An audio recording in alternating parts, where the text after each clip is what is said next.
Hey guys, welcome to another video. Thanks for joining me. In this one, I'll be talking about the ways in which you can fund your flight training as an international student. I want you to know right from the get-go of this video that it's not easy to fund flight training as an international student in the United States. And the reason, through loans, by the way, the reason is because as an international student, if you get funded and you end up leaving the country, well, the truth is they might not get their money back. And that is that just makes sense because you don't have any roots tied to the United States. But before we get into all of that, let me introduce myself. My name is Stephen Ojo, and on this channel, we'll talk about aviation-related topics, especially how you can achieve your goals and dreams as a pilot, if that's what you desire. When I started this training, this process back in 2010, obviously I didn't have any clue. I didn't know anyone that I could get in touch with, someone that could help me as an international student myself. But having gone through that process, I've met a lot of people that have acquired a lot of knowledge and information. I'm trying to also share this information to people that are probably needing it now. Now, of course, the internet is your best friend. You can always go on Google to search for as much information as you want. But getting the trusted ones is always a problem because I saw some of those as well. Now, to make this process a bit faster, I've done some research online myself to see what the latest ways are. And to be honest, not much has changed.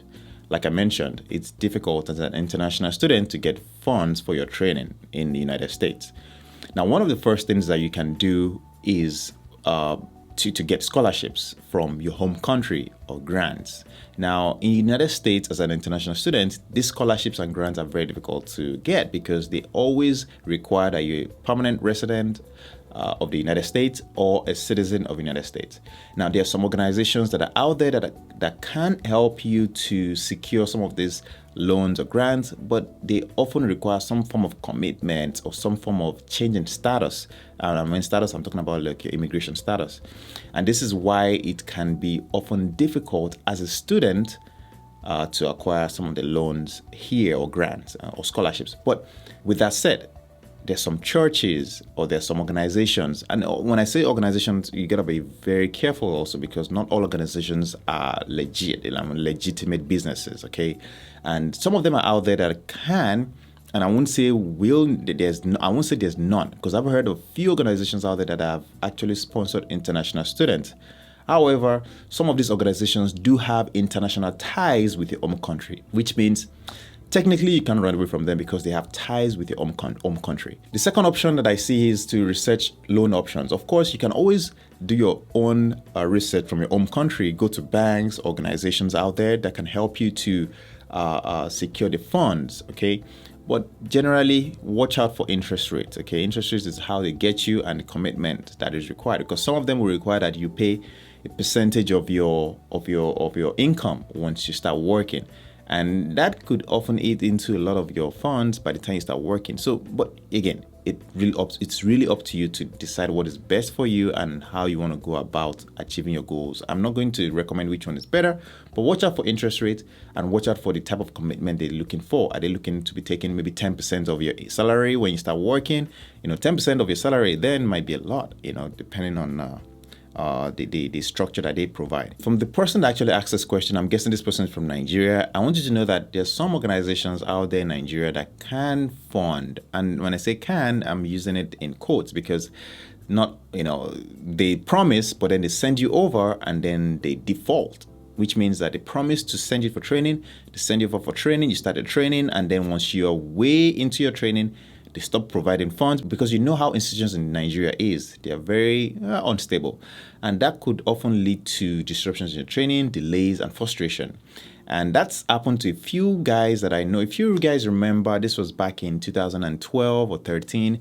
There were some guys that were sent from Niger Delta. They were trying to develop the community out there. So they sent them for flight training. They started the training, but to be honest with you, I don't think none of them finished the training because somewhere along the way, the government changed its mind. And of course, those guys were stranded. They had to go back home.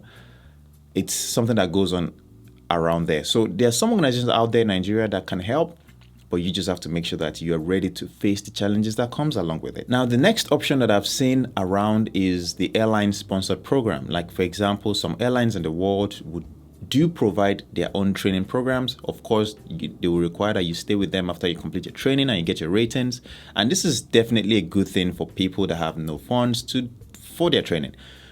The only caveat to this is that you may have to stay with them for a long time. Like after you get your ratings, even if the airline is going down, you probably are tied to them even if they go down. And that is because of the fact that they've sponsored you during training. That's your own commitment to them.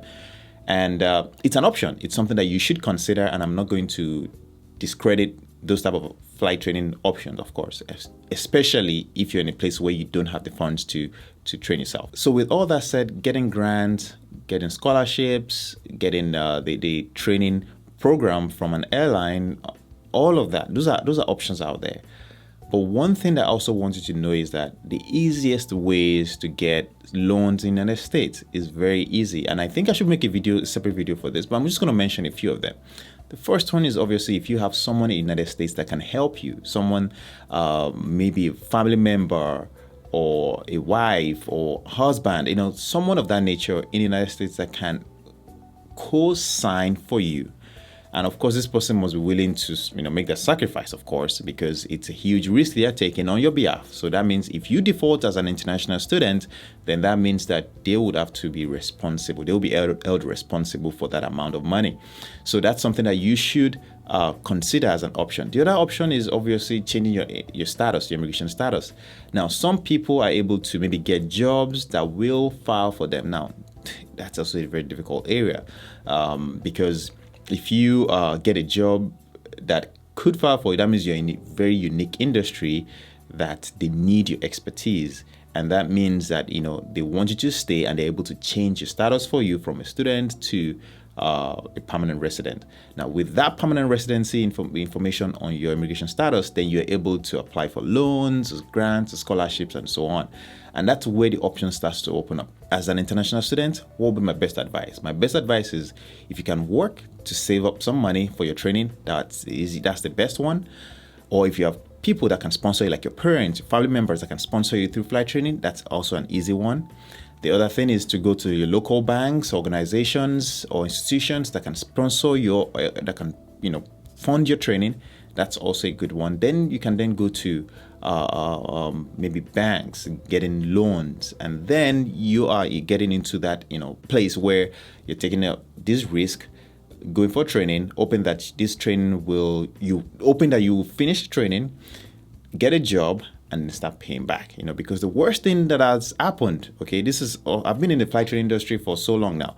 I've seen people that will start flight training and they realize, oh no, this is not what they want, and they've committed to, $50,000 debt. Now they switch from that training to go to like an institution, or maybe like get a bachelor's degree in something, and now they are owing a bank about $50,000, and then they take on more loans to go for a bachelor's degree, another $50,000, and before you know it, they are $100,000 in debt, and then they end up not even pursuing their flight training desire anymore. So that happens. So that's something that you always need to be careful about. And I hope that you've gained something from this video. And if you have, please drop a like and don't forget to subscribe, of course. I do appreciate your time, and thanks for watching.